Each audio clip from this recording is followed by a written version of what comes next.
Let me hear it, folks. Just let me hear it.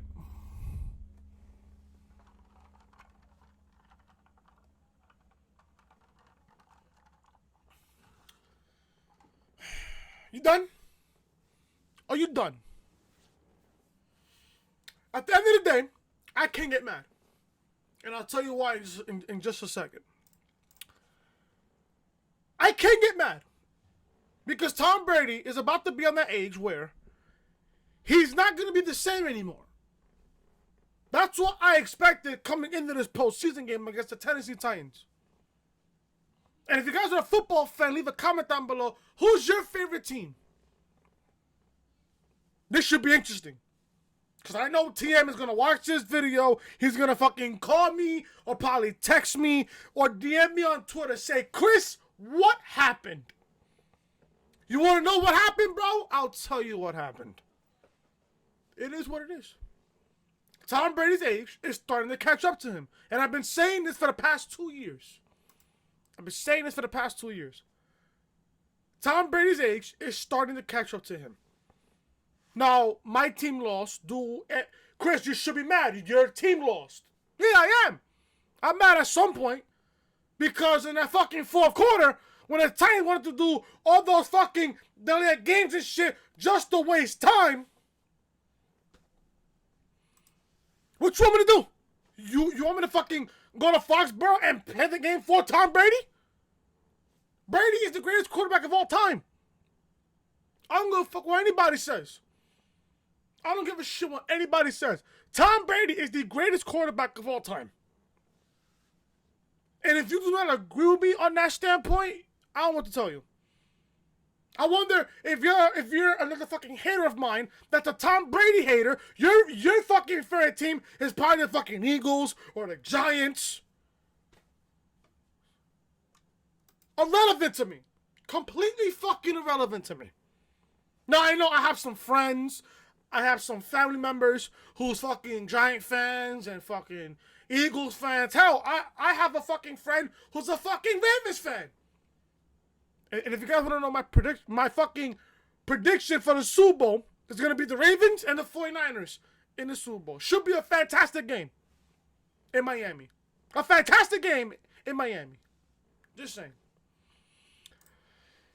I wanted to get all that for football stuff up because I'm recording this on 1 o'clock in the morning on January 5th, which today is my 1 year anniversary of doing YouTube. 1 year anniversary of me doing YouTube. 1 year anniversary. 1 year anniversary of doing YouTube. So, today makes officially 1 year since I've been on YouTube, and it doesn't even feel like it's been a year. Hell, I gotta sit here and be honest with you, it doesn't even feel like 2020 yet. It really doesn't. That's at least on my standpoint. It doesn't feel like 2020. I don't know, man. I think Brady should retire. I think Brady has nothing else to prove. Unless if he wants to go after that touchdown passing record that Drew Brees currently holds right now. I think he passed. No, he did break Peyton Manning's record this season. I believe on Monday Night Football. He broke the all-time record for the most touchdown passes all time. I think Brady has that record to break, and then he'll ride off into the sunset. But I think Brady will come back for at least 1 more year. At least 1 more year. Now, people are going to say, oh, Chris, Brady lost that game because he didn't have Gronk. You expect Tom Brady to blame Gronk over him losing that game? If Gronk wanted to retire, he wanted to retire. That's on him. That's on him. I guarantee you Brady after this game is probably going to fucking call Gronk and say, yo, come by retirement. Let's win 1 more fucking Super Bowl so I can retire. That's what probably happened. That's what will probably happen. Do I think Gronk will come out of retirement to help Brady win 1 more ring? I don't know. So that's it about the whole sports thing. I mean, fucking the Bills and the Texans was a great game. I picked the Bills to win, so far I'm fucking 0-2 with 2 more games later on today. By the time this video is uploaded. We still got Minnesota and the Saints, and then Seattle and Philadelphia. Those 2 games should be good. in my honest opinion. I picked the Saints to win, and I picked the Seahawks to win. So the first round will be set after today. And then next week will be the divisional round next week, which I can't wait for. Next week should be really, really good. I can't wait. We got, 4 games on one day? Can't wait. Can't fucking wait. Well, yeah, we still got, 4 games, yeah, in total. Should be good. Should be good.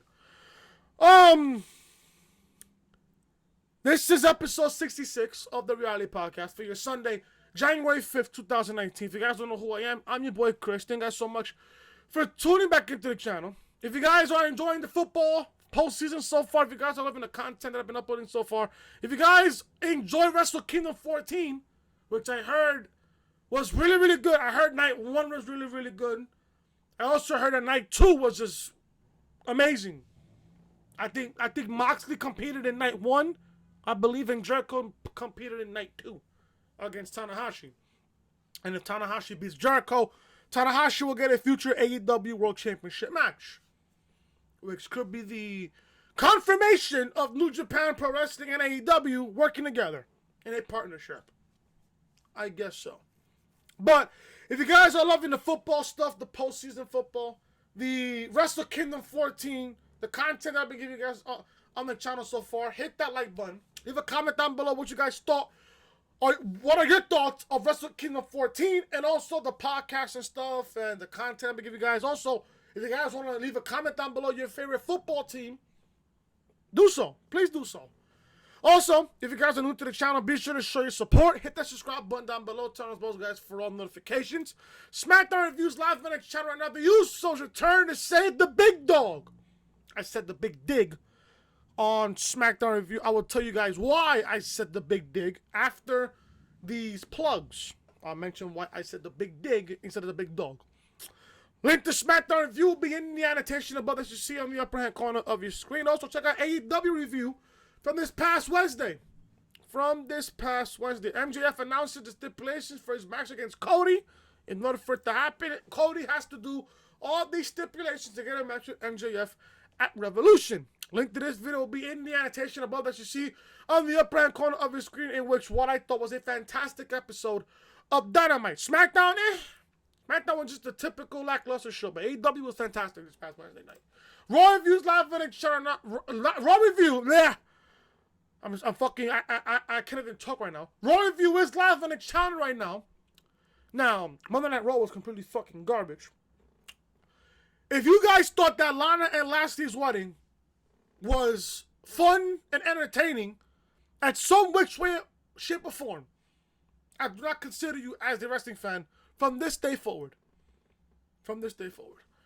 Lana and Lashley's wedding equals the worst segment not only of all time, not only of the worst segment in Raw history, the worst segment of 2019, and the worst segment in the history of Monday Night Raw. No cap. Link to our review will be in the annotation above that you see on the upper right corner of your screen. This is the official home of the Reality Podcast, so make sure you guys are following me on social media. Instagram at your boy Chris YT, Twitter Chris from Loring, and Snapchat Chris was hitting. And like I said, folks, if you guys are enjoying the content, be sure to show your support. Hit that subscribe button down below. Turn on those guys for all notifications. And also, I have a giveaway going about next Friday on January 10th. The rules of the giveaway are as follows. You have to leave a thumbs up on, this particular video. You have to leave a thumbs up on this particular video. You have to subscribe to the YouTube channel. You have to follow me on Twitter at Chris from Loring. And also, you guys have to DM me your name, your actual name, not your Twitter name. I mean, if you're not comfortable with giving me your own personal name, you can give me your Twitter name. That's just good enough. So that way you know, as long as you know who you are when it comes to the wheel. As long as you know who you are on the wheel. So you have to leave a like on the video, on this particular video. You have to follow me on Twitter, subscribe to the YouTube channel, and turn on those bells for all notifications. And also, you guys have to DM me your name. It could be your name or your Twitter name. Not sure, your fucking gamer tag or your fucking PSN or Xbox name. No. It's either your real name or your Twitter name. And also you have to DM me the console that you have, either PlayStation or Xbox. I'll be doing 2 giveaways, a $20 PSN code and an Xbox $20 PSN code. The winners of those 2 giveaways will be announced on Friday. Most likely, I'm going to announce the winners on SmackDown Review. I'll probably DM you if you're the winner. I'll probably tweet out the winner first. I think that's what I'll probably do. I'll probably tweet out the winner during SmackDown at some point. I will be watching SmackDown while I'm spinning the wheel. And I will announce the winners on Twitter. I will post a picture saying, yeah, I'm doing the giveaways right now. I'll be spinning the wheel right now. All names, if you guys want to be entered in the giveaway, you have to do it by Wednesday. Actually, by Thursday. You guys have until Thursday to follow all the rules, to leave a like on the video, subscribe to the YouTube channel, follow me on Twitter, and DM me your name and your and what console do you have? Either Xbox or PS4. All names, all entries will be closed on Thursday. On Thursday night, 8 o'clock p.m., all names will be closed. So if you try to enter the giveaway after 8 o'clock, can't. You got until 8 o'clock on Thursday to enter the giveaway. That's all you have to do. I will post the rules down below in the description as the pinned tweet. I will post the rules down below in the comment section as the very first pinned comment down below in the comment section. If you guys want to enter the giveaway, you guys have until Thursday, 8 p.m. Because I will be spinning the 2 wheels for the PSN wheel and the Xbox wheel during SmackDown Live.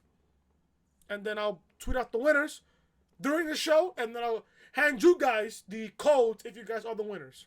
So the more people that enter, the less odds you have of winning. But let's see what happens. If there's no more people that don't want to enter, the odds is in your favor. It's just like the Royal Rumble. The odds are in your favor. So there you guys go. Now I heard that the Dusty Classic is coming back in 2020. Now I love a good tournament. One thing I love about World Wrestling Entertainment, and probably this is the only thing I love about World Wrestling Entertainment, is the way they run the tournaments. We are going to go over the entire 2020 Dusty Classic. Now, if I said 2019 at some point, I apologize, man. Like I said, 2020 has not hit me yet. Probably once WrestleMania season rolls around, probably once the Royal Rumble rolls around, then 2020 will officially hit me. So we're going to go over the entire Dusty Classic. I have a whole bunch of news here on tonight's podcast, so this could be long. So have a popcorn, a nice cold beverage. Sit back, relax, and enjoy the podcast here for your Sunday, January 5th, 2020. If I said 19 earlier, I apologize. Dusty Classic. Now, the one thing that I love about NXT's tournament with the Dusty Classic is that they're including NXT UK. And that is something that I love so much because we all know, I know, you know, everybody else knows that NXT is lacking tag teams. So NXT UK, in my honest opinion, I think NXT UK has the better tag team division than NXT. Just my honest opinion. Just based on these teams that are in this tournament. So we're going to go over the first round. Then we'll go over the semifinal and the finals. So I think the finals, I think the finals will take place at NXT TakeOver Portland. I think that's where the finals will most likely take place. So we got Imperium going up against the Forgotten Sons. Now, the Forgotten Sons were the MVPs, although they didn't win the Dusty Classic last year. The Forgotten Sons really had a breakout in this tournament last year. They had a fantastic showing in the tournament. They had a great performance in the tournament last year. But they're going up against the Imperium. They're going up against Imperium. I think they're going up against, I believe that is Fabian Eichner and Marcel Bartel, if I'm not mistaken. If I made a mistake, please leave it down below in the comment section. Because I haven't been watching NXT UK lately because I don't have time to watch NXT UK. I really don't. But I know that NXT UK TakeOver Blackpool is next Sunday. Let me guys know down below in the comment section if you guys want me to review the show. I'll probably watch the show and I'll review the show as well. So we got Imperium against the Forgotten Sons in the first round. I probably got Imperium. I got Imperium winning over the Forgotten Sons. We got the Grizzled Young Veterans, GYV, going up against Kushida and a partner to be determined later. Now, I don't know who could be Kushida's tag team partner. I don't know who could be the tag team partner.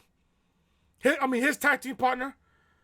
But whoever it is, it could be, it could be Velveteen Dream, which I heard that he was supposed to be coming back at some point in January. So I think it could be Velveteen Dream. I don't know, maybe. That's just the name that I thought of. I got Kushida and whoever his tag team partner is winning over the Grizzled Young Veterans. We got Matt Riddle and Pete Dunne, who I think is a sleeper team. I spoke about this with TJ Storms. I said TJ. DJ Storms the other day. Matt Riddle and Pete Dunne are a unorthodox tag team. This was the same thing with Ricochet and Aleister Black last year. Remember when they were in the Dusty Classic? No one really thought that they would be a good tag team because, they're very unorthodox. They really didn't mix well together in the beginning, but as the tournament went on, they got better. And they ended up winning the entire Dusty Classic last year. That's Matt Riddle and Pete Dunne. They are an unorthodox tag team. People are going to say, oh, but they don't mix well together because of their background. Both of these men are hard-hitting. Both Matt Riddle and Pete Dunne are very, very hard-hitting, if you were to ask me. Matt Riddle and Pete Dunne going up against Mark Andrews and Flash Morgan Webster, who I love in NXT UK, who I adore so much in NXT UK. I got Matt Riddle and Pete Dunne winning here. Simple reason why is because right now, Pete Dunne can't be in the NXT Championship picture. Matt Riddle right now hasn't even tasted gold right now in NXT. Why not put those two men together as a formidable tag team, have them win this Dusty Classic, and end up winning the NXT Tag Team titles? That's my honest opinion. Maybe they're booking those two to win the entire Dusty Classic. Hope so. So I got Matt Riddle and Pete Dunne going over against Mark Andrews and Flash Gordon Webster. And then we got Gladys versus Undisputed Era. Now, you don't want to have your champions losing on live television. You really don't. You really, really, really, really don't. So, maybe, if you really sit there and think about it, Undisputed Era is going up against Imperium at Worlds Collide on January 25th. Maybe Imperium interferes in this matchup, fucks over Undisputed Era, maybe in a count out or disqualification, stuff like that. And then you have Gaulish move on. And they probably face Kushida and whoever his tag team partner will be. Because if you really think about it, you have to build Undisputed Era against Imperium for Worlds Collide. You got to build them up.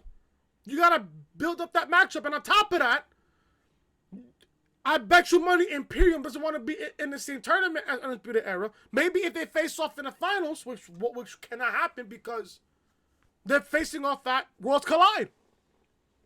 So by default, I think Imperium will interfere in Undisputed Era's match, possibly costing them the matchup against Gaulish. So there you go. So I got Gaulish moving on. They'll face Kushida and his partner. And then I got Matt Riddle and Pete Dunne going up against Imperium. So the semifinals will be Matt Riddle and Pete Dunne versus Imperium. Now I guarantee you Undisputed Era will get the revenge, interfere against Imperium, interfere in Imperium's matchup, costing Imperium their matchup against Matt Riddle and Pete Dunne. So Matt Riddle and Pete Dunne will be in the finals.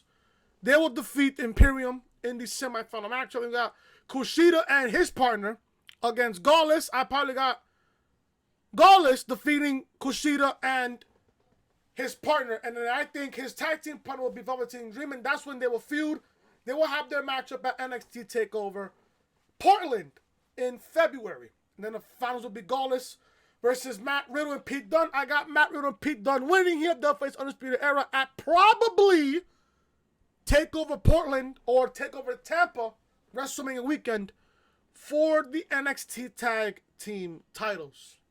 So I got Matt Riddle and Pete Dunne winning the entire tournament. Leave a comment down below.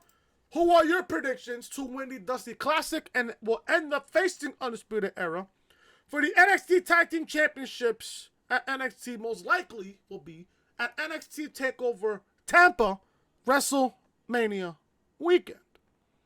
I got Matt Riddle and Pete Dunne winning the entire thing. Let's begin the news that I have here on the podcast here. I don't really care about Booker T, but he's in the news. I don't know why. If you guys are a big fan of Booker T, there you guys go. God bless you. We got Booker T. Booker T sets clock for World Wrestling Entertainment to book the Royal Rumble match with the Revival. Because the Revival was at the pre-show talking shit to Booker T, which everybody was starting, oh, maybe we're getting a Revival versus Harlem Heat match at the Royal Rumble. I don't need to see Booker T wrestle in 2020. That's one thing I don't want to do. I don't want to see.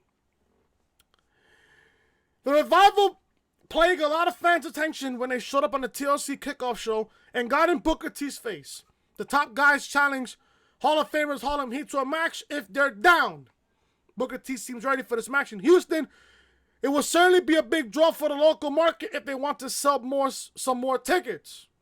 I guarantee you the only reason why they're booking this match is because Booker T is from Houston, Texas, and so is his brother. Booker T might be ready to give up putting in work to hype this hopeful match, which I don't want to see at all. During his Hall of Fame podcast, Booker T gave the company 1 week to book the Revival versus Harlem Heat. He doesn't want to have the match booked with 1 week's notice. Now, I respect Booker T because knowing his company, they'll probably announce the matchup with 1 week build and no one's going to care about this matchup. Not at the same time, he was to ask me, do I love the Revival? Yeah, I love the Revival. It's just the way that they're being booked right now completely suck.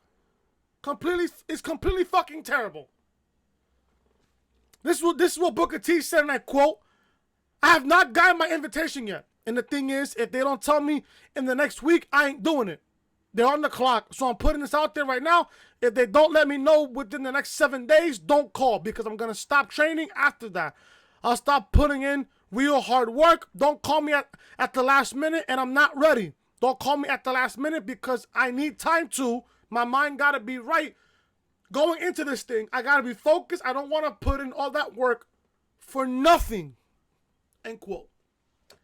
It seems logical that the company would book this match.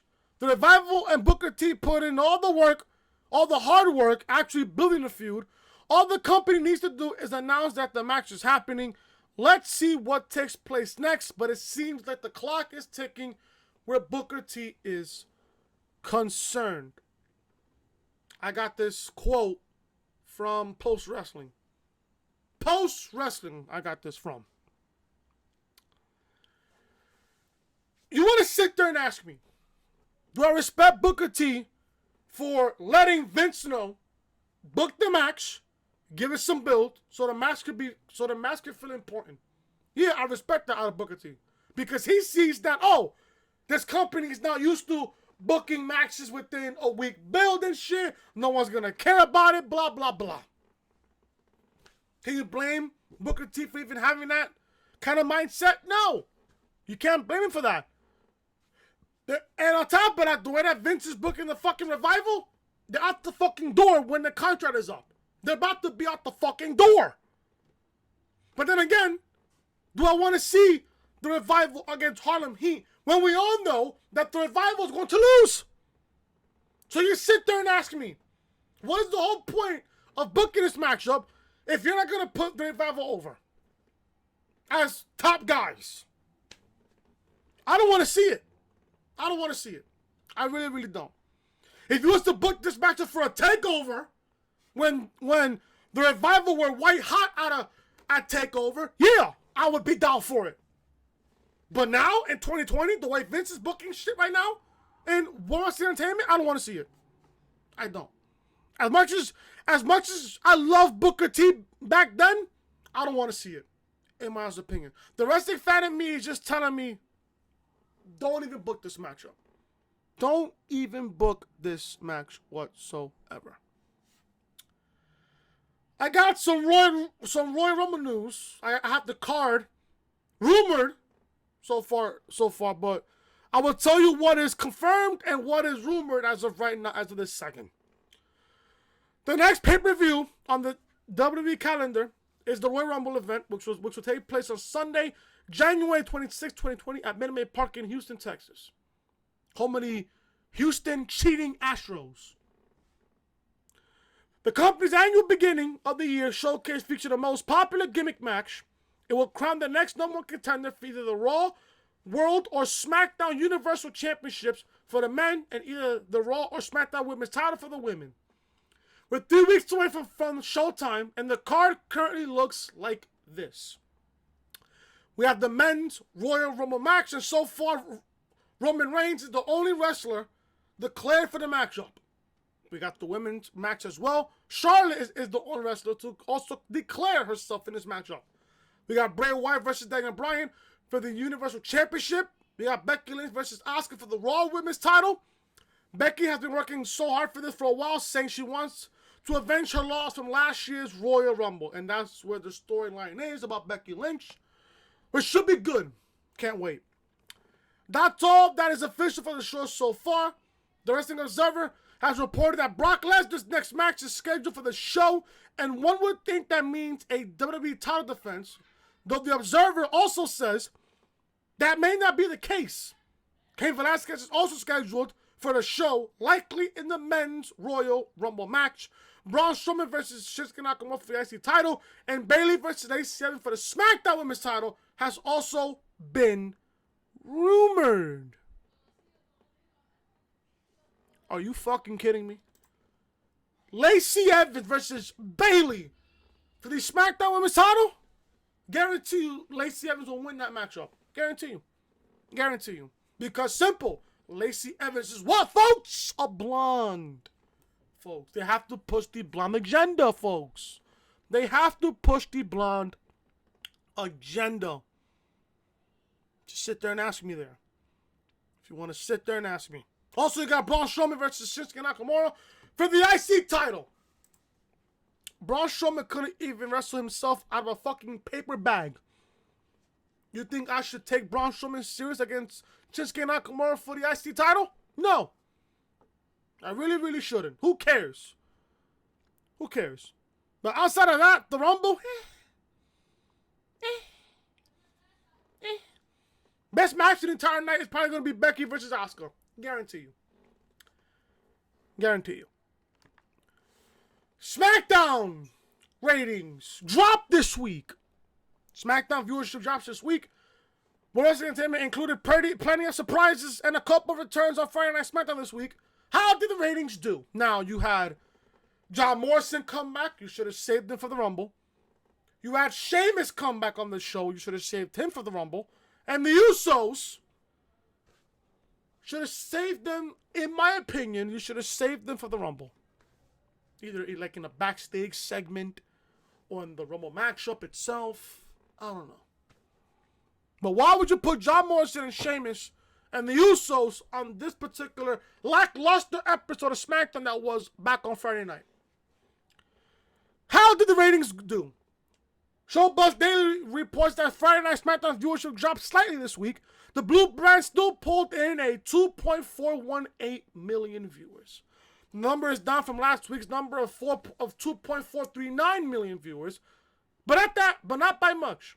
They brought in a 0.7 rating in the 18 to 49 demographic, and Fox really cares about that number.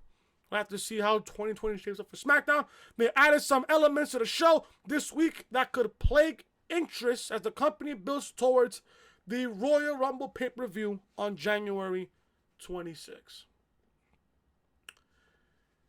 No matter what happens on this show, Monday Night Raw, Friday Night SmackDown, I said this on SmackDown Review back on Friday. The more things change, folks, the more they stay the same. They try to change shit, it's going to stay the same. That's all I have to say. Am I surprised that SmackDown's viewership went down? No, I don't care about Friday Night SmackDown. Who is gonna stay home on a Friday night from 8 to 10 p.m. watching Friday Night SmackDown when people can do other shit like go smoke hookah in your friend's house, go get lit, go to the movies, go out on the town, whatever the fuck you want to do. Why are people staying home on a Friday night from 8 to 10 p.m. watching Friday Night SmackDown? I have to do it because I have to cover the show. I have to do it because I'm covering the show. Because I have a YouTube channel to run. That's why. So, SmackDown viewership went down this week. It is at a 2.418 million viewers. Do you care at the end of the day? No, you don't. Guarantee that you do.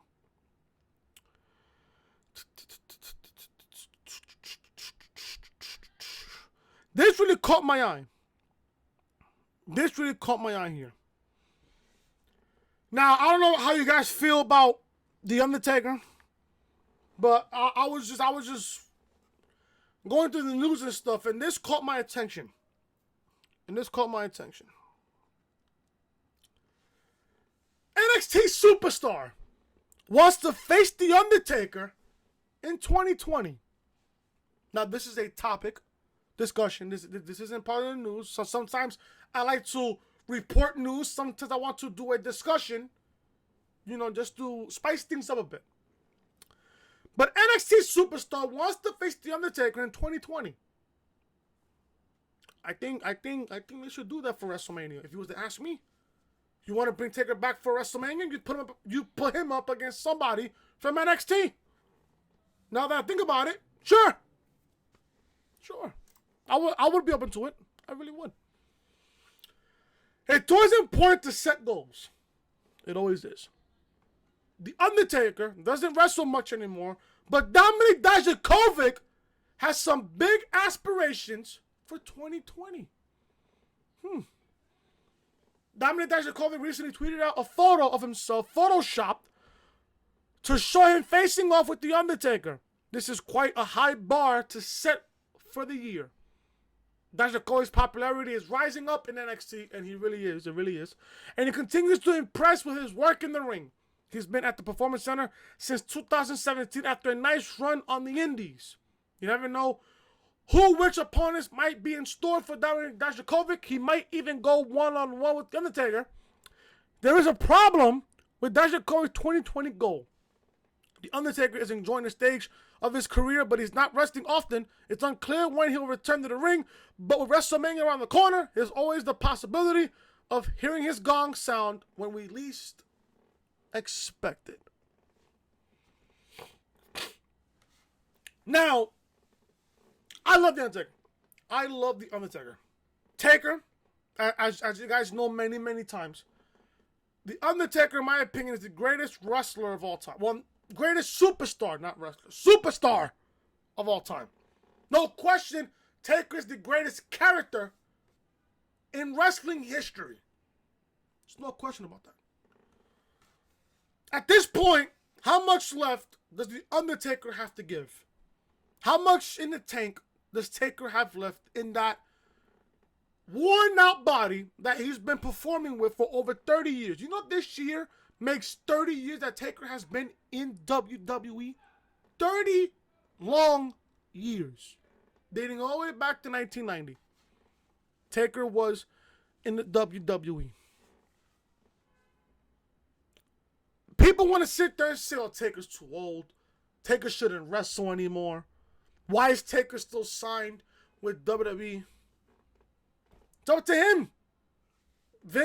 It's like saying Taker wrestling and some other promotion. That's like saying Derek Jeter playing for the Boston Red Sox. It's like saying Aaron Judge playing for the New York Mets. You can't still Taker compete in any other wrestling promotion outside of World Wrestling Entertainment. Maybe Taker doesn't want to go anywhere else. Maybe Taker doesn't want to go to AEW. If you want to sit there and ask me. But with a match with Taker and Dominik Dijakovic, I guess I'll be okay with it. Depends how Taker is feeling, depending on how good in shape he is in. Because Dijakovic is one bad son of a gun. He's really good in the ring. He's really, really good in the ring. But then again, I'm hearing all these rumors about Taker and Sting at WrestleMania and stuff like that. I don't know. Especially with NXT, he's going to have a big presence at WrestleMania. Maybe they do book a NXT Superstar versus, I don't know, somebody in the past. Maybe like a John Cena. Maybe like a fucking Undertaker. Maybe. Hope so.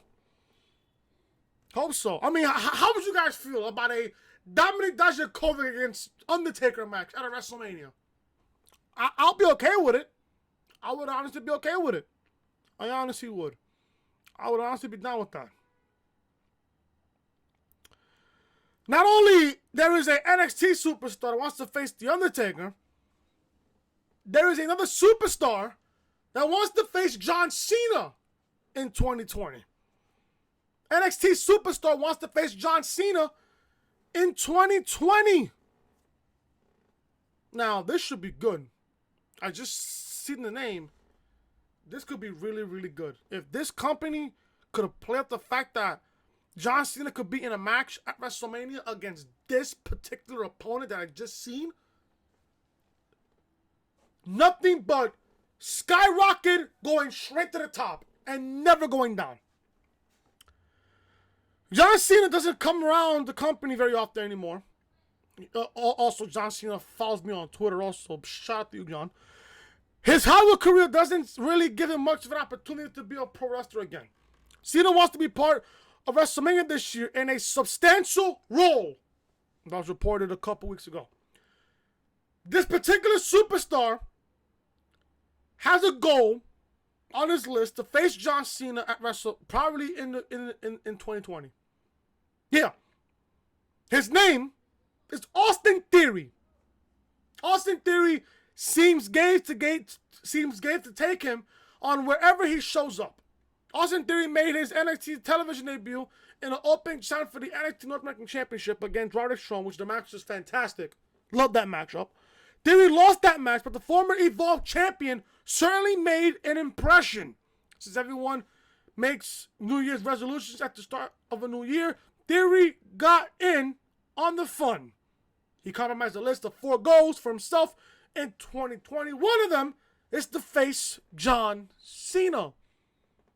This is what Austin Theory, this is his goals here in 2020. 2020 goals. Number 1, enter the Royal Rumble. Number 2, get some gold. Number 3, main event takeover. And number 4, face John Cena. Austin Theory has thrown out challenges for John Cena before. Cena has responded as well, meaning Theory has his attention. Oh, he should. Theory is setting his goals high for 2020, and he could achieve all 4 of these objectives. A lot of that will obviously depend on John Cena's availability. I would love to see a Austin Theory John Cena match. That would be fantastic. I think it would. At the same time, you have to think about what John Cena has left on the tank as well. You got to think about that. Not only for Taker, but Cena as well. What else does Cena have left on the tank? I'm sure he has a lot left in the tank. I'm sure he does. But a match with him and Austin Theory, that has to happen at WrestleMania. That has to 100% happen at WrestleMania. Especially putting Austin Theory over, that will put him on the map. That will put him straight to the fucking top already in 2020. And on top of that, he wants to main event a takeover. Can you imagine Austin Theory versus Adam Cole? Austin Theory versus Tommaso Ciampa? Austin Theory and Finn Balor? Oh boy. Sign me up, take my money, do what you want to do with it. Honestly. I would love to see a Austin Theory John Cena match. Probably at WrestleMania. I would 100% love to see that. I really would. I would love to really see. I mean, I'm just getting chilled just by even thinking about it. I get chills right now just by even thinking about it. I just got chills. Woo! Lord. I cannot wait. I cannot fucking wait whatsoever for that. That would be really, really good. Honestly. Trying to see. I was looking for the article that I sent to Cyrex earlier. See if I can find it. See if I can find it here. Speaking of which, how did you guys feel about How did you guys feel about Wrestle Kingdom 14? People were telling me that Wrestle Kingdom 14 was a really great show. Both night 1 and night 2. If you guys watched Wrestle Kingdom 14, leave a comment down below. How did you guys feel about the show? How did you guys feel about the show? Like, was it good? Was it excellent? What did you like about the show? What did you hate about the show? Was the matches really good? Because I heard Moxley's match was great. I heard Moxley's match on night 1 was crazy. Didn't Moxley's match main event night 1? I think Moxley main event in night 1. I'm not too sure. But I did hear that Moxley main event in night 1. I believe for the IWGP US title. And I think he won it too. Which is good. Which is good for him. We're going to talk about WrestleMania real quick. We're going to talk about WrestleMania. The one thing, if I was to run this company, if I was to run World Wrestling Entertainment right now, and we're just coming out of SummerSlam, pay-per-view is already off the air, off the network, already off the air, everyone's leaving the building, show goes off the air. I would already have plans for WrestleMania. I would already have plans for what the fuck I want for WrestleMania. The fact that Vince McMahon himself, and it's in the news right now, it's in the news and it's staring right at me right now on my iPad. Vince does not have, as of right now, this second, as of this recording, Vince has not WrestleMania 36 halfway full. Not even. And we're in January. We've just hit 2020 5 days ago. Or should I say 4 days ago? 4 days ago. We just hit 2020. And Vince does not have not even half. Not even half. Not even 1/4 of WrestleMania's card filled out already. What does that say about how Vince operates when it comes to booking matches for the biggest show of the year? It says a lot. It really says a lot.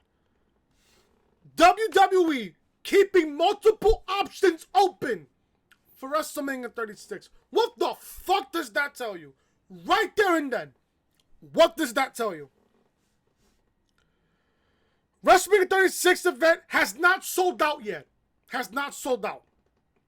They don't have any matches booked for the show, but tickets are outrageously expensive because you gotta think about the plane, the flight, like round trip flight. You gotta do the hotel, you gotta do food, everything else, plus access, plus takeover, plus access to Hall of Fame, Friday Night SmackDown, then the Raw after WrestleMania. That's what people are thinking about. They're not just thinking about the ticket for WrestleMania. They're thinking about the round trip flight, the hotel, the food, fucking takeover, the Hall of Fame, SmackDown, WrestleMania, the night after WrestleMania, the Raw after WrestleMania. That's what people are thinking about right now as we speak. And I had tickets to go to WrestleMania. Me and Jessica had tickets to go to WrestleMania back at MetLife. I sold them bitches immediately. I looked at the fucking card. I told Jessica, girl, do you want to go to WrestleMania? She looked at the entire card. She said, babe, sell those. And look how we got WrestleMania. Look how WrestleMania 35 went. And I told you back at WrestleMania 35 review, the show wasn't even that bad. It was okay for what it was. The best moment of the entire match, of the entire show, was Kofi Kingston finally, after 11 long years, winning the WWE Championship. That was it. That was the moment of the entire night. Becky, Ronda, and Charlotte, the match was overhyped. The match was terrible. The main event was absolutely terrible. Folks, if you're thinking about going to WrestleMania, if you're thinking about saving money to go to WrestleMania, please think this through. You have to think about the round trip flight. You have to think about takeover, the food that you have to eat, the hotel. If you want to go to Access, which I recommend, go to Access. I recommend this right now. If you're going to WrestleMania, if you're going to Florida, go to Access. Access is one hell of a good time. I went to Access in Brooklyn with Jessica and my two buddies, Glenn and Kevin. We had a fantastic time. Except for the fact that I lost my fucking debit card. But still, I had a great time. I had a fantastic time. But yeah, that's what you have to recommend. That's what you have to think about. The hotel, the flight, the food, and shit, the venues that you want to go to, Access, Takeover, SmackDown, the Hall of Fame, WrestleMania, and the Raw after WrestleMania, which is the best Raw of the entire year. Which is the most hyped up Raw of the entire year. There could also be some issues behind the scenes in regards to booking the card. WrestleVotes reports that a veteran source in the company remarked that they can't remember so little being done for WrestleMania by this time in the year. World Wrestling Entertainment is apparently keeping multiple options open, which is said to be both refreshing and frustrating. This is what WrestleVotes tweeted on January 2nd at 2:02 p.m. They tweeted this, and I quote, "Talked to a source over the holidays who's been with the company for 10 plus years who said they can't remember a January where so little of the WrestleMania card has been decided upon. Said it's both refreshing as the company is keeping multiple options open, but frustrating at the same time." End quote. World Wrestling Entertainment has a lot of options for the show of shows. A lot of this could determine on whether the company can snag a big name to come in and work the show like Ronda Rousey or John Cena, The Rock, or even Edge. The road to WrestleMania will start soon enough, so they better get something in motion. Guarantee you Vince right now is probably calling The Rock. Hey, Rock! You want to get paid a whole bunch of millions to even make an appearance for WrestleMania? Or probably John Cena. Oh, Cena, we'll probably give you a match against fucking Austin Theory at WrestleMania. They'll probably call up Ronda Rousey. Hey, Ronda, we need you for fucking WrestleMania. Can you show up? Or Edge. Oh, you want to make an entrance at the Rumble, or fucking be a surprise entrant, then build up a match for WrestleMania for Edge. That's what will probably happen. WWE's four biggest names right now is Ronda Rousey, John Cena, The Rock, or Edge. I'll be surprised if they get all four of them. I'll be surprised if they get even all four of them. I'll be shocked. The fact that Vince has not got WrestleMania not even filled out yet, and we're in January. What the fuck does that tell you about the man himself? What the fuck does that tell you about the man in Vincent Kennedy McMahon? What does that tell you? What in the blue fuck does that tell you? There's news on Daniel Bryan here, and this really also caught my attention here, which I think should have happened, but it didn't. Which I hope at some point, I wish it could. Hopefully, if this certain individual returns to the company for one match at WrestleMania, it'll probably be against Daniel Bryan. And I think I know who you guys know what I'm talking about. I got some news on Wrestle Kingdom 14. tag team title change hands. Something like that. Daniel Bryan wants WrestleMania match against CM Punk. I can see it. Happening at this WrestleMania? I can see it. I can see it. I can see it. Daniel Bryan's going into the Royal Rumble with a Universal title match against the Fiend Bray Wyatt. The Outmakers aren't giving Bryan the best chance of capturing that title in Houston. Bryan might have a great WrestleMania match idea, even if he isn't a champion at the shows. While speaking to Creole Live, Daniel Bryan was quite honest about what he thinks of Bray Wyatt's red light. He finds it very distracting. We all do. I'm glad that somebody like Daniel Bryan already caught that by now. He was also asked about CM Punk and the chances of him wrestling in World Wrestling Entertainment again.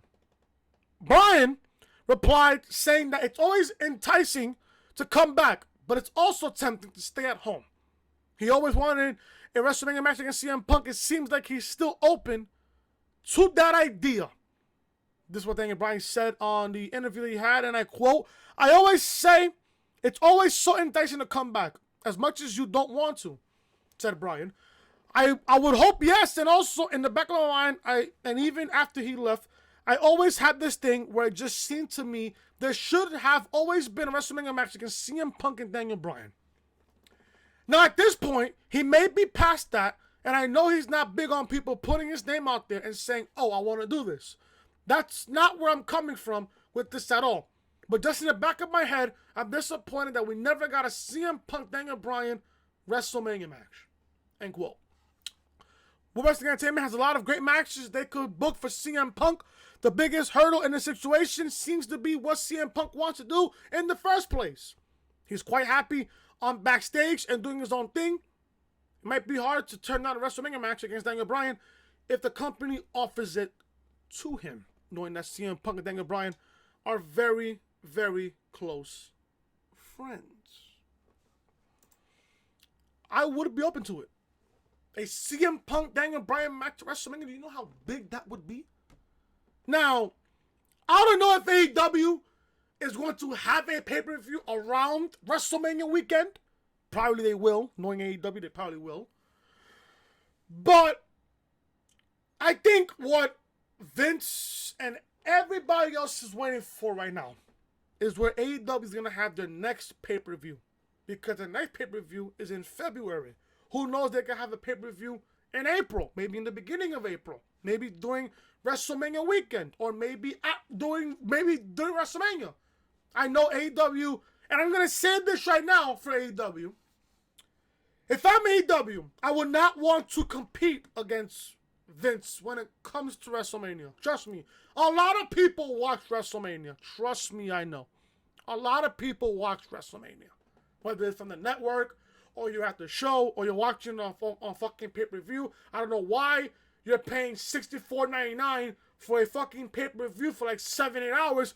We can have the network for fucking $9.99. You're saving yourself a good $54. You're fucking saving yourself $54. You can use those $54 and keep paying for the network every single month. $9.99 for a fucking pay-per-view? Huh? Where do I sign? Where do I sign? But a CM Punk Daniel Bryan match at WrestleMania, it's probably not out of the picture. I mean, I would love to have CM Punk come back, but if you really think about it, if they're not going to book Bryan and Punk for WrestleMania, I would love to see Punk and Cena at WrestleMania. I would love to see that. Or Punk, John Cena match at WrestleMania because of the history that they have. But Punk and Bryan at WrestleMania, I would love to see it. I would love to see it. Continuing on with the ratings here, AEW Dynamite pulls impressive viewership to kick off 2020. Dynamite aired a live show on January 1st, but NXT did not. The Wednesday Night Wars still carried over into 2020. Showbuzz Daily reports that AEW Dynamite drew 967,000 viewers this week. NXT brought in 548,000 with the episode on the USA Network because NXT did not have, continuation of storylines. They just had a year-end award show, which was back on Wednesday. Dynamite wasn't on the air last week. TNT aired their yearly A Christmas Story marathon. NXT drew 831,000 viewers on Christmas Day with a pre-taped episode, which was in Barclays Center in Brooklyn, which happened after, I think it's before or after SmackDown on last Friday. Not the Friday that just passed, the last Friday of 2020. The last Friday. No, Wednesday. The last Wednesday. No, Friday, because they pre-taped NXT before Christmas. So, yeah, on that last Friday. Not the Friday that just passed, the last one. The one before that. The one before. This week, NXT also brought a pre-tape show on the USA Network as they presented their year-end awards. Dynamite aired a live show from Daly's Place in Jacksonville, Florida, which was a fantastic show on Wednesday night.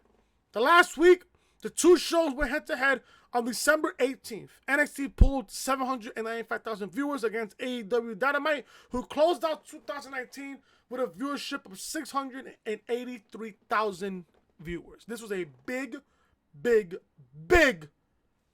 number for AEW to do this past Wednesday.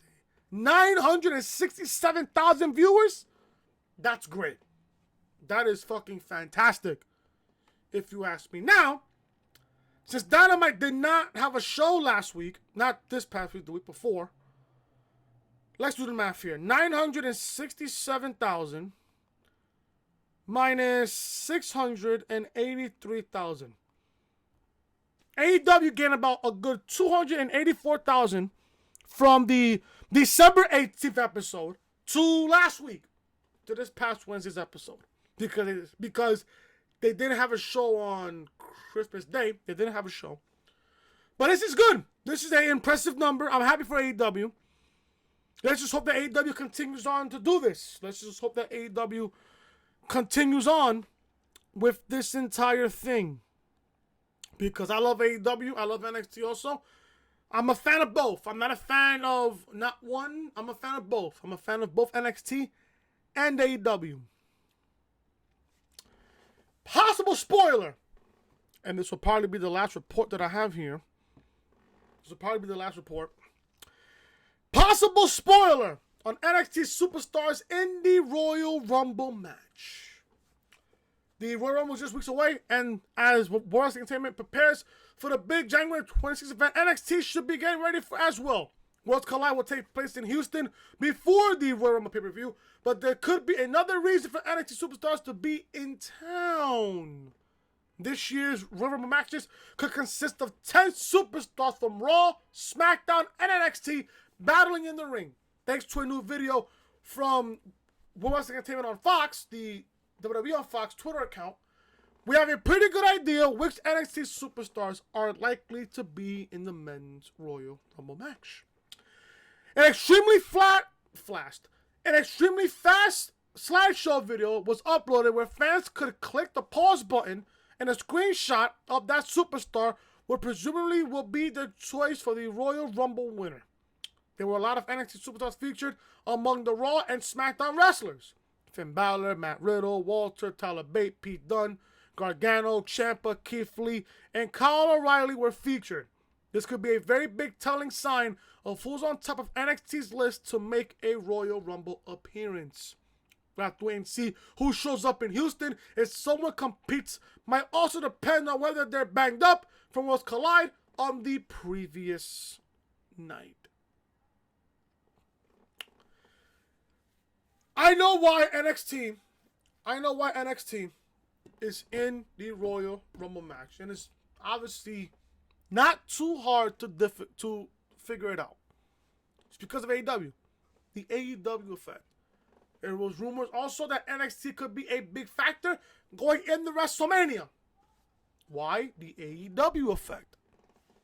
Now, do I mind NXT if this ends up being true? Do I mind NXT competing at WrestleMania? No, I don't. But then again, at the same time, I do mind because that will take away what you're doing at TakeOver. That's just my honest opinion.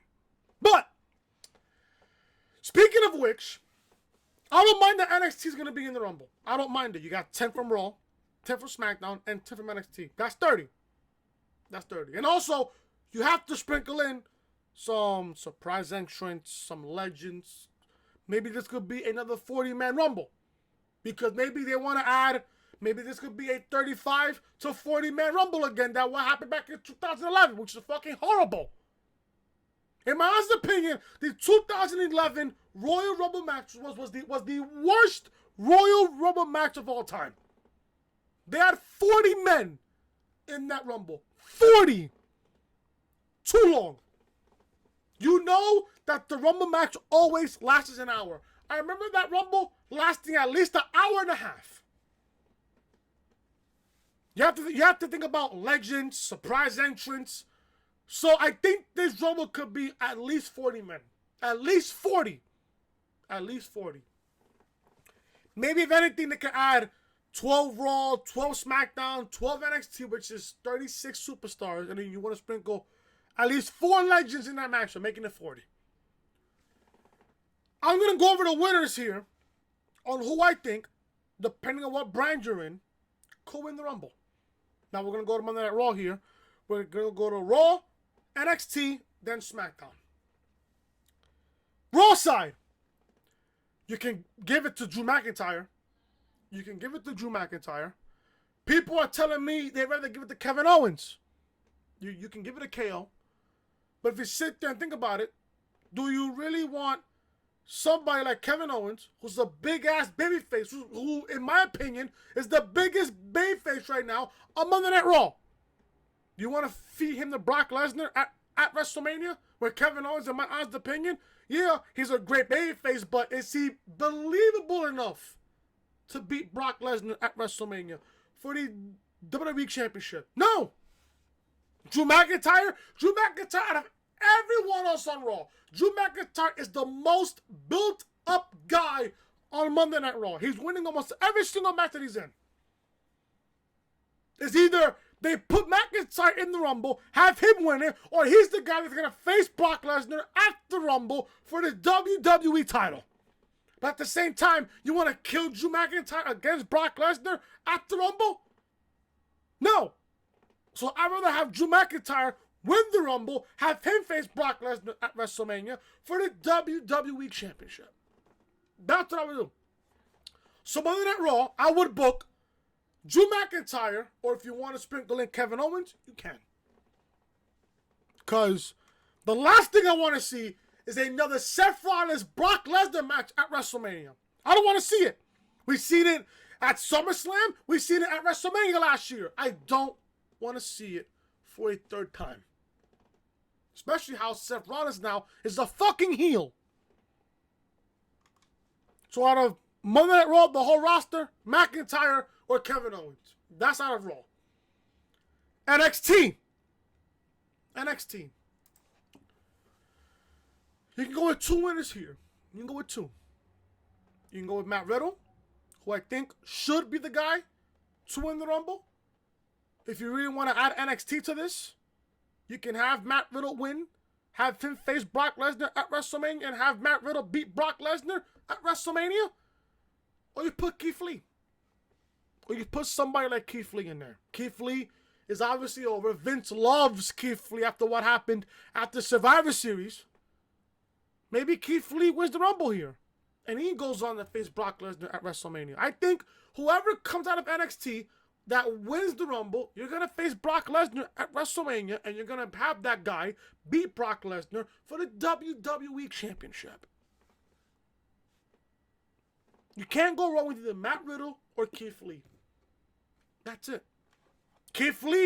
Matt Riddle mentioned he wants to face Brock Lesnar. Matt Riddle even mentioned, I believe somewhere last year, I think in the summer of last year, he wants to be the guy that retires Brock Lesnar. You can build off the feud based on what Matt Riddle said. Oh, I want to retire Brock Lesnar. There you go. The story right there will sell itself. And then Keith Lee, everyone loves Keith Lee. I love Keith Lee. You love Keith Lee. Everybody else loves Keith Lee. Maybe he gets to face Brock Lesnar at WrestleMania and he beats Brock Lesnar at WrestleMania. Maybe. Maybe. So you got Keith Lee or Matt Riddle out of NXT. SmackDown. There's only one guy on SmackDown. You guys know who it is. Roman Reigns. Roman Reigns. There's. It's not that difficult to piece out. It's not that difficult to even fucking picture it. It's not. You had Roman Reigns as the sole survivor for Team SmackDown at Survivor Series. You had fucking Reigns fucking close out TLC, spearing fucking Baron Corbin in front of a fucking pool of superstars. And then what happened this past Friday on SmackDown when you have the Usos come back and save the big dog.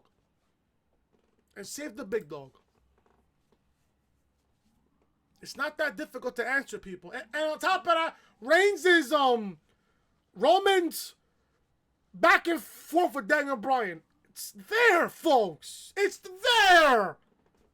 If you're not seeing that, I don't know what to tell you if you don't see that. I have no idea what the fuck to tell you. Oh yeah, sorry. Big Dig. Not Big Dog, Big Dig. There's a reason why I said Big Dig on SmackDown Review, and I said it earlier on the podcast. It's because people are salty because the fact that I fucking corrected somebody's tweet on Twitter. So I see this tweet that somebody sent Storms on, and he decides to show it on the group chat. According to his sources, I don't know who his sources are, but they saw what they saw. They took a screenshot and sent it to Storms. So I took the screenshot because of the savage that I am, of me not giving a fuck. I take the screenshot from Storms on the group chat and I tweeted it out. If I can find the tweet, if I can find the fucking tweet, I will show you. If I can find the tweet. If I can find the tweet, give me a second. Because it was a lot of shit there that I said. A lot of shit. Trust me. There was a whole lot of shit here. And I'm trying to look for it on my phone. Right here. This is the tweet that had everybody salty. So, Commander Chrissy, she is a big Roman Reigns fan, right? She tweets out on, when was this? On January 1st, 2020 at 6:47 p.m. She tweets, anyone thinking Roman will be booed in his home state of FL, which is Florida, is hilarious. Can't wait to see the Big Dig win the Rumble. This is what I said. I said, didn't Roman get booed in Orlando at WrestleMania 33 and on the Raw after WrestleMania 33 in Orlando, Florida? Where is WrestleMania 36 located this year? Tampa, Florida. If you know, you know. Please don't be this woman right here. Oh, and by the way, it's Big Dog, not Big Dig. Please and thank you. The only thing I did on this tweet was correct Chrissy for what she said. And guess who all of a sudden wants to come out of nowhere and tweet me? Sean Rossap. The pussy in this entire community. Sean Rossap wants to tweet saying, oh, you're fucking, you're doing this for clout and shit. Oh, let me look at what he said. Let me look for what he said. He says he was just saying shit like, oh, Chris, you're only doing this for clout, Chris. Oh, why you bothering my friend like this? All I did was correct her tweet.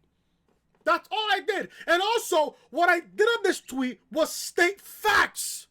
If you can't fucking keep up with the fact that I'm stating facts on Twitter, don't tweet at me. Don't tweet me. It's just that simple. Don't tweet me. No, but the motherfucker wants to come out of nowhere and say, oh, why are you bothering Chrissy for? What are you bothering Chrissy for? Who the fuck is Chrissy? Or nobody. Who the fuck is Chrissy? Who the fuck is Chrissy? Who the fuck is Chrissy? I guarantee you fucking Chrissy went to fucking Cheryl Sapp's DMs and told her everything about what me and Storm said about her. Which was nothing. Which was nothing. Which is nothing. Which woman say here at the end of the day?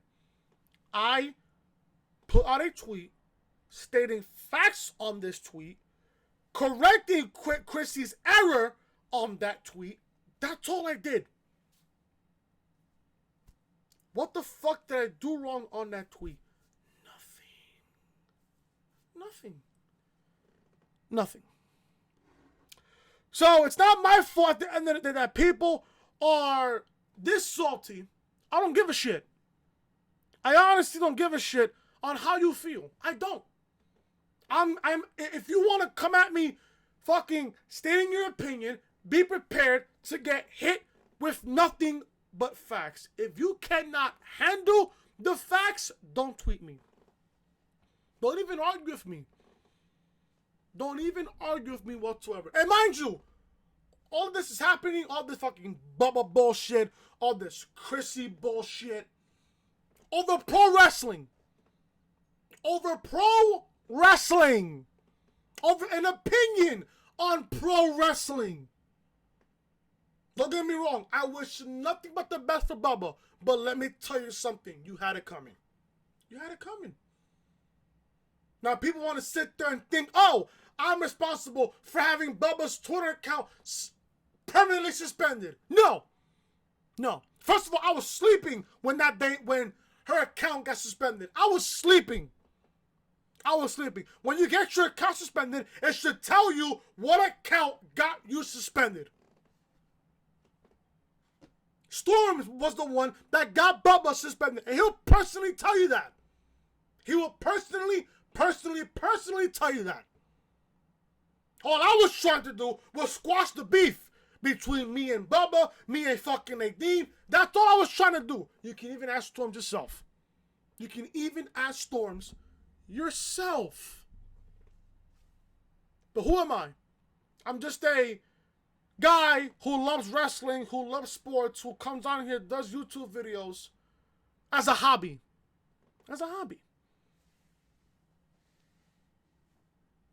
My advice for you people who want to be content creators and shit on YouTube, who wants to post stuff about wrestling and shit and post your opinion, build your clout. Never ever chase the clout. Because when people want to chase clout and shit, they'll see right through you and your bullshit at the end of the day. Hell, I've gotten 210 subscribers in less than a whole year of me being on YouTube. Trust me, I'm not clout chasing. I'm building my clout. I'm building my brand to get where it needs to be. That's all I'm here for. All I'm here for is to review the shows, give you guys giveaways and shit, and have a good time doing YouTube videos. All I'm trying to do is make a name for myself in this community. That's all I'm trying to do. I've been watching wrestling for over 20 years. I've been watching wrestling since 1996, WrestleMania 12. I have a lot of knowledge here when it comes to wrestling. All I'm here for is to spread my logic to every single one of you so you guys can know and learn my history and my knowledge of professional wrestling. That's all I'm trying to do here. I'm not trying to fucking fight with nobody. I'm not trying to start beef with nobody over fucking pro wrestling. That would be the stupid thing to do.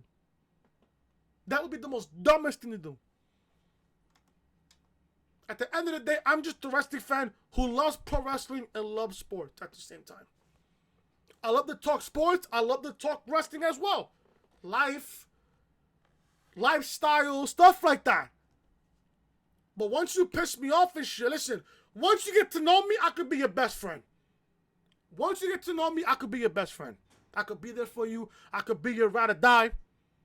Your best friend, your brother. A really good friend. But once you piss me off, all that trust that I have for you, out of the ballpark. Gone. I've had somebody yesterday, Soda Pop trying to fucking bury the hatchet with me. If you're watching this video, Soda, if you're watching this video, no. And I'll tell you why. I've had people, which I will say no names on. I've had people tell me, show me the shit that you've been saying about me on Twitter. And you think I don't see shit? You think I don't have people that know you that tells me shit? I'm not stupid, bro. You treat me as if I'm a fucking idiot when I have people that I know that know you that's gonna tell me shit without you knowing. It's a fact. I've only been on YouTube for 1 whole year. I've only been on YouTube for 1 whole year. And I've already built a much better channel than you have. And that's a fact. That's a fact. You want to sit there and have the same Twitter handle as Seth Rollins. It's just nothing but pathetic to me. You want to sit there and be a Seth Rollins wannabe. You want to copy his Twitter handle. You want to sit there and fucking dick suck Seth Rollins and dick suck Becky Lynch by saying, oh, Seth Rollins and fucking Becky Lynch are my parents. Dude, it's pro wrestling. Relax. You're on Twitter, act like a fucking tough guy, when we all know you're just a little ass boy. Pipe bomb.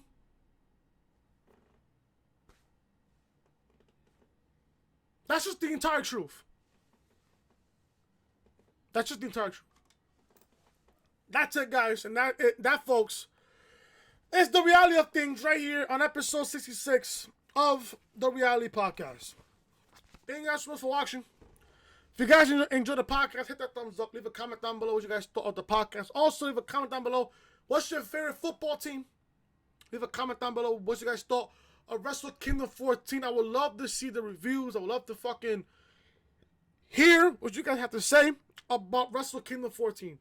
Also, if you guys are new to the channel, be sure to show your support. Hit that subscribe button down below. Turn on those guys for all notifications. SmackDown reviews live on the channel right now, as well as AEW Dynamite review and Monday Night Raw review. Link to all these videos will be in the annotation above that you see on the upper right hand corner of your screen. This is the official home of the Reality Podcast, so make sure you guys are following me on social media. Instagram, at your boy Chris YT. Twitter, Chris from Long, and Snapchat, Chris was hitting. And like I said, folks, if you guys are enjoying the content, be sure to show your support. Hit that subscribe button down below. Turn on those guys for all notifications. I want to welcome every single one of you who subscribe to the channel. And also, if you guys want to win a $20 Xbox card or a $20 PSN card, all you guys have to do is read the rules. Read all the rules, which is down below in the comment section on the pinned tweet, on the very first tweet on the comment section down below. The rules are, you have to give this video a like, subscribe to the YouTube channel, turn on both for all notifications, follow me on Twitter at Chris from Long, and also you guys have to DM me your name. It could be either your real name or your Twitter name, and also fucking DM me your console that you have, whether it's PS4 or Xbox, and you will automatically be entered into the tournament, not the tournament, in the giveaway, in the wheel of giveaways. Also, the deadline for the names to be added to the giveaway will be Thursday at 8 o'clock p.m. Once it's Thursday at 8:01, I will be taking no more names. The giveaway will happen. All the winners, the 2 winners, the 1 winner for Xbox and 1 winner for PS4, will be announced during the January 10th edition of SmackDown Review. I'll probably tweet out the winner, and I'll DM you personally. I will DM you the code so you guys can enjoy the $20 Xbox and $20 PS4 code so you guys can do what you guys want to do with it. I am doing this just because I hit towards the subs, and I want to give back to every single one of you who has supported me on this journey from 2019 right here to today, 2020, which I made 1 year of doing YouTube today on this Sunday. So that is it, guys. Thank you guys for watching. Leave a like, comment, subscribe, share the video, all of our social media. I'll see you guys tomorrow for Monday Night Raw Review with a brand new week of content right here on the channel. Till then, I am Chris. Talk to you guys later.